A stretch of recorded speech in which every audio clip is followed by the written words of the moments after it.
management de projets événementiels est un ouvrage de Philippe Claveau, paru aux Presses universitaires de Grenoble, dans la collection Gestion en plus.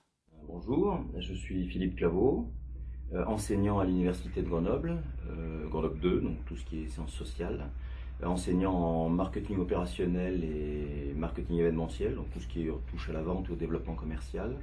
Et j'ai une autre activité qui est une activité de consultant indépendant, justement en organisation d'événements, donc tout ce qui est congrès, séminaires et autres raids d'aventure.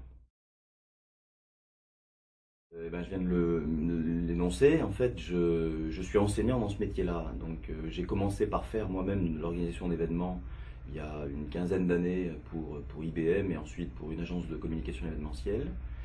Et puis petit à petit, je me suis mis à la formation dans ce domaine-là et de fil en aiguille, il n'y avait pas grand-chose d'écrit sur ce sujet.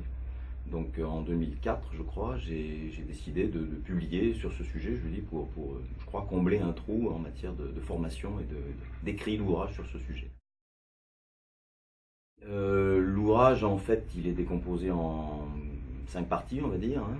Une partie plus justement marketing événementiel, c'est-à-dire pourquoi faire des événements. Alors je ne rentrerai pas dans le sujet, hein, vous avez qu'à le lire. Mais le but étant de préciser qu'est-ce que c'est que l'événement au sein de la famille communication, hein, communication visuelle, audiovisuelle, enfin tout ce qui existe, donc la force que peut apporter un événement. Ensuite, je me suis attardé sur la partie, il y a 3 outils hein, qui sont nécessaires pour faire un événement. Le montage budgétaire, c'est-à-dire comment trouver de l'argent, des sponsors, des subventions, des recettes marchandes. Planifier l'événement, la partie un peu outil. Il y a une autre partie qui est un petit peu plus délicate, qui est la partie juridique, parce que l'événementiel c'est un domaine assez large et, comme je dis souvent, il y a du monde et en temps record, on va dire.